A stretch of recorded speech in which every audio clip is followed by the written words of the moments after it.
আমি যখন একেবারে অপবিত্র অপরিচ্ছন্ন এক ফোঁটা পানিতে ছিলাম, তখন আমাকে কে ভাষা শিখিয়েছে? আমাদের জীবনের প্রথম শুরু 2 বছর ভাষা কি ছিল? We are crying. আমরা তখন কাঁদতাম। 2 বছর ছিল কান্নাই আমাদের ভাষা। কান্নার মাধ্যমে আমরা বুঝাতাম আমার ক্ষুধা লেগেছে, কান্নার মাধ্যমে বুঝাতাম আমার কষ্ট হচ্ছে, কান্নার মাধ্যমে আমরা বুঝাতাম আমার এখন পিঠের নিচে হাত পড়ে গেছে, হাতটা একটু সরিয়ে দিতে হবে। এই কান্না থেকে যে আল্লাহ সুবহানাহু ওয়া তাআলা আমাদেরকে আল্লামাহুল বায়ান আর রহমান তিনি পরিচয় দিচ্ছেন। সুতরাং এটি বান্দার জন্য, মানুষের জন্য আল্লাহর পক্ষ থেকে অনেক নিয়ামতের মধ্যে একটি বড় নিয়ামত। সেই নিয়ামত যারা কেড়ে নিয়েছিল, আর কেড়ে নেওয়ার চিহ্নিত করে তার বিরুদ্ধেও আমরা মাথা উঁচু করে 21 থেকে শিক্ষা নিয়ে তাকেও আমরা প্রতিরোধ করব।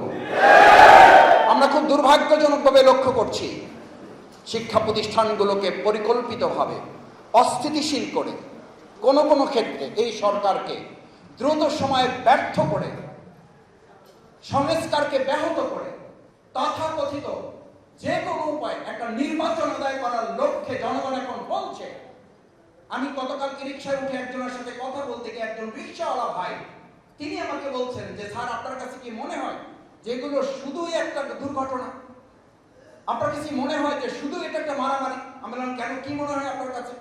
বললো যে স্যার, এটা আমরা তো নিজেরা যখন এক জায়গায় বসে আলোচনা করি, আমাদের কাছে মনে হয় এই সমস্ত বিশৃঙ্খলাগুলো করার মূল লক্ষ্য হচ্ছে সংস্কারকে ব্যাহত করে তথাকথিত একটা নির্বাচন দ্রুত করার মধ্য দিয়ে কেউ কেউ ক্ষমতায় যাওয়ার জন্য একটা দুঃস্বপ্ন বাস্তবায়ন করে।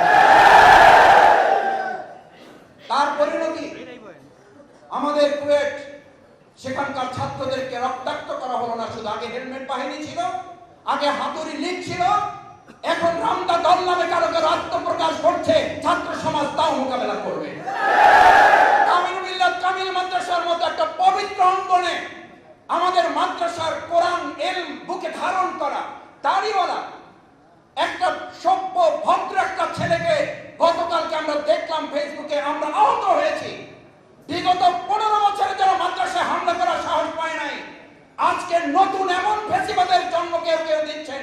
আমাদের এই মাদ্রাসার ছাত্রকে আহত করতেও তারা দ্বিধা করেন না। মনে রাখতে হবে, আমাদের আমির জামাত স্লোগান শিখান, আবু সাঈদে মুক্ত, শেষ হয়নি যুদ্ধ, এই যুদ্ধ করে এই ফেসিবাদকে মোকাবিলা করা হবে। আমাদের যুদ্ধ শেষ হয়নি, আমাদের যুদ্ধ যে শেষ হয় নাই। আমির জামাত গতকালকে একটি স্ট্যাটাস তিনি দিয়েছেন।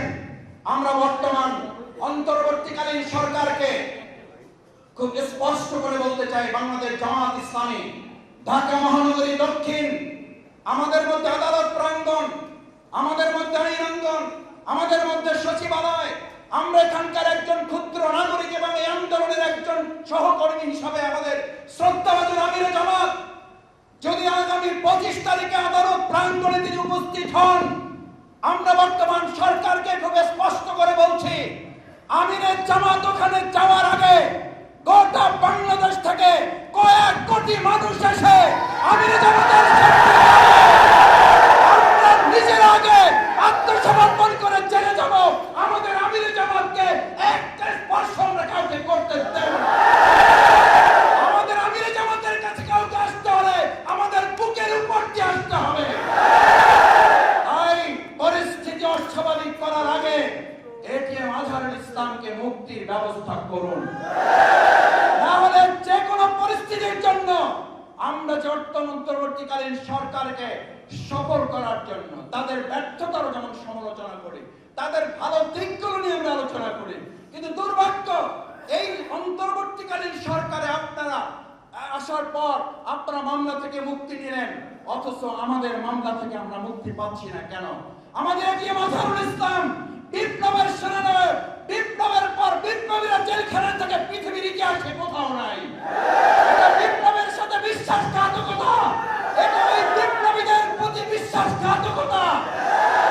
বিশ্বাসঘাতকতা করে কোন সরকার সফল হতে পারে না। আসুন, 21 মানে মাথা নত না করা, 21 মানে অন্যায়ের কাছে আত্মসমর্পণ না করা। বাংলাদেশ জামাত ইসলামী আত্মসমর্পণ না করে, মাথা নত না করে, আমরা যেমন ফাঁসির মঞ্চে হাসি মুখে গিয়েছি, আগামী দিনে এই বাংলাদেশকে দুর্নীতিমুক্ত, ফ্যাসিবাদ মুক্ত, আওয়ামী লীগের জন্য বাংলাদেশ জামাত ইসলামী ঢাকা মহানগরী দক্ষিণের পক্ষ থেকে আমির জামাতের যখন যা নির্দেশ আসবে সেই নির্দেশ পালনে জীবন বাজি রেখে আপনারা কি রাজি আছেন? আমাদের ঐতিহ্যের সেই চেতনা, আমাদের ভাষা দিবসের সেই চেতনাকে ধারণ করে আমরা আমাদের এই প্রিয় মাতৃভূমি বাংলাদেশকে গড়ে তুলব, সেই হোক আজকের প্রত্যয়। আসসালামু আলাইকুম ওয়া রাহমাতুল্লাহি ওয়া বারাকাতুহু। এই পর্যায়ে আমাদের সামনে সংক্ষিপ্ত বক্তব্য রাখবেন জামাত ইসলামীর সম্মানিত কেন্দ্রীয় কর্মপরিষদ সদস্য, ঢাকা মহানগরী দক্ষিণের সংগ্রামী নায়েব আমির জননেতা অ্যাডভোকেট ডক্টর হেলাল উদ্দিন।